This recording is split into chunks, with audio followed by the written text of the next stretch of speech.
The Book of the Second Death, Episode 3. The ascent toward Drakmar grew more perilous with each step. The narrow path carved into the side of the cliff was barely wide enough for one person at a time, and the cold, biting wind made even the most sure-footed among them stumble occasionally. The higher they climbed, the thinner the air became, and every breath felt like a struggle. Charlie had been scanning the ridgeline for any sign of movement when he spotted a figure approaching from the opposite direction. At first, he thought it might be one of Singh's men, but as the figure drew closer, the silhouette became clearer. It was a woman, her bright red scarf fluttering wildly in the wind. "Julian," Charlie whispered, motioning toward her. Julian squinted against the glare of the snow. "Who the hell is that?" As the woman reached them, her face came into view, pale, wind-chapped, but unmistakably determined. It was Eleanor Price, the British antiquarian, who had been one of Singh's rivals in the hunt for Shiverham. "Well, well," Julian said, unable to hide his surprise. "Miss Price, didn't expect to see you on this side of the mountain." Eleanor, panting and visibly exhausted from the climb, brushed snow off her coat and glared at them both. "I could say the same of you too." Charlie stepped forward, his eyes narrowing. "What are you doing here? Last we heard, you were ahead of us, tracking the same monastery." Eleanor shook her head, letting out a bitter laugh. "I was. Singh made sure I was chasing shadows, just like he did with you. Only I figured it out a bit sooner." Julian frowned. "You mean he duped you too?" "He did," she said, her tone laced with frustration. "That bastard set me on the wrong trail while he gained ground. By the time I realized what was happening, I had lost days." Dorje, standing off to the side, seemed uncomfortable with the conversation. "Singh has been playing all sides," he muttered. Eleanor shot him a withering look. "Yes, and I assume you were his hired guide for the misdirection." Dorje had no retort, only a faint nod of acknowledgement. "We don't have time for this," Charlie interjected, his voice firm. "We're all on the same path now. If Singh's ahead of us, we can't afford to waste any more time fighting each other." Eleanor crossed her arms, studying them for a long moment. "I'm not in the habit of working with others, especially competitors, but under the circumstances, I'm willing to reconsider." Julian raised an eyebrow. "You want to join forces?" "It's better than the alternative," Eleanor said. "Singh isn't just after the book for its historical value, he's after something more. And I don't intend to let him find it alone." Charlie glanced at Julian, and after a brief moment of silent agreement, they nodded. "Fine," Charlie said. "We work together." But just as the uneasy alliance was formed, the sky darkened and the wind began to howl with renewed ferocity. Within minutes, a blizzard had descended upon them. The path ahead became treacherous, the snow blinding them and making it impossible to continue. "We need to find shelter!" Dorje shouted over the roaring wind. Through the whiteout conditions, they spotted a cave entrance carved into the mountainside. It was a narrow opening, but it was shelter, exactly what they needed to survive the night. Inside the cave, the small group huddled close together, the fire they managed to build flickering weakly against the cold. The storm outside showed no signs of abating, and it was clear they would be stuck there until morning. Charlie watched as Eleanor warmed her hands near the flames, her sharp features softened by the firelight. "So," Julian began, his voice breaking the tense silence. "We're all book people, huh? Seems like an odd profession for a life-and-death trek through the Himalayas." Eleanor smiled faintly, though it didn't quite reach her eyes. "Collecting rare books isn't just a profession for me. It's more of an obsession.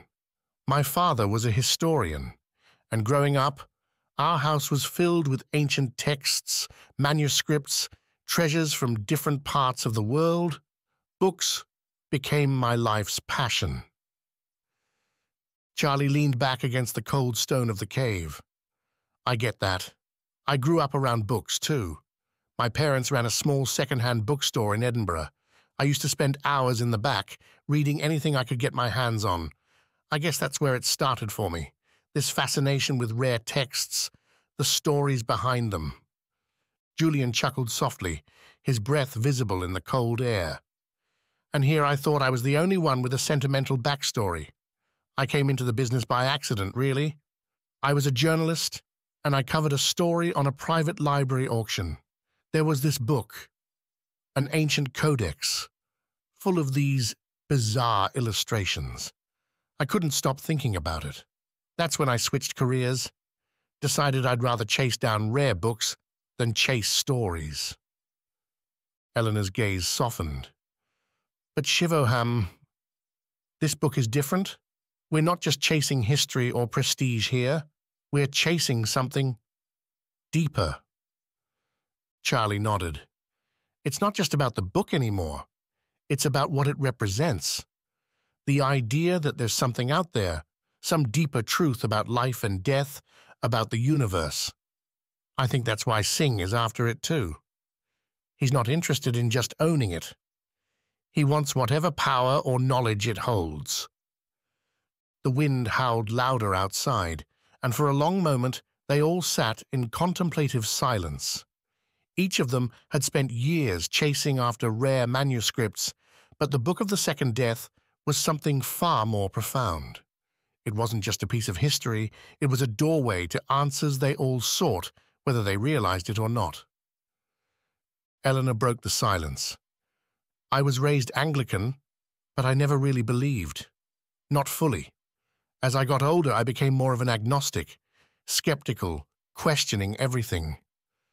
But the more I studied ancient texts, the more I found myself searching for something. A deeper meaning to all this. She gestured vaguely around. Something beyond what we can see or explain. Julian nodded, his expression more somber than usual. I'm the same. I've never been religious, but I've always felt like there's something more out there. Maybe it's the years of reading old texts, trying to find some thread that ties it all together. Maybe it's just a human thing, to want answers to the big questions. Life, death, what comes after? Charlie shifted, feeling the weight of their shared confessions. It's strange, isn't it? We've spent our lives collecting pieces of the past, but when it comes to this book, it's like we're all looking for the future, something that will give us meaning. Eleanor's voice was soft, almost a whisper. Do you think the answers are out there? Charlie hesitated before answering. I don't know, but I think it's worth finding out. The fire crackled as they lapsed into silence again, the storm outside raging on. Each of them lost in their own thoughts, thoughts of the path that had led them here and the path that lay ahead. For all their expertise and knowledge, none of them truly knew what they were getting into, but they knew they had to try. By morning, the storm had passed. The sky was clear, the sun reflecting blindingly off the snow-covered peaks. The air was still frigid, but the worst of the weather was behind them. Dorje stood at the cave's entrance, scanning the horizon. We should leave now, while the weather's on our side. It won't stay like this for long. Charlie, Julian, and Eleanor quickly gathered their things, mentally preparing for the next leg of the journey.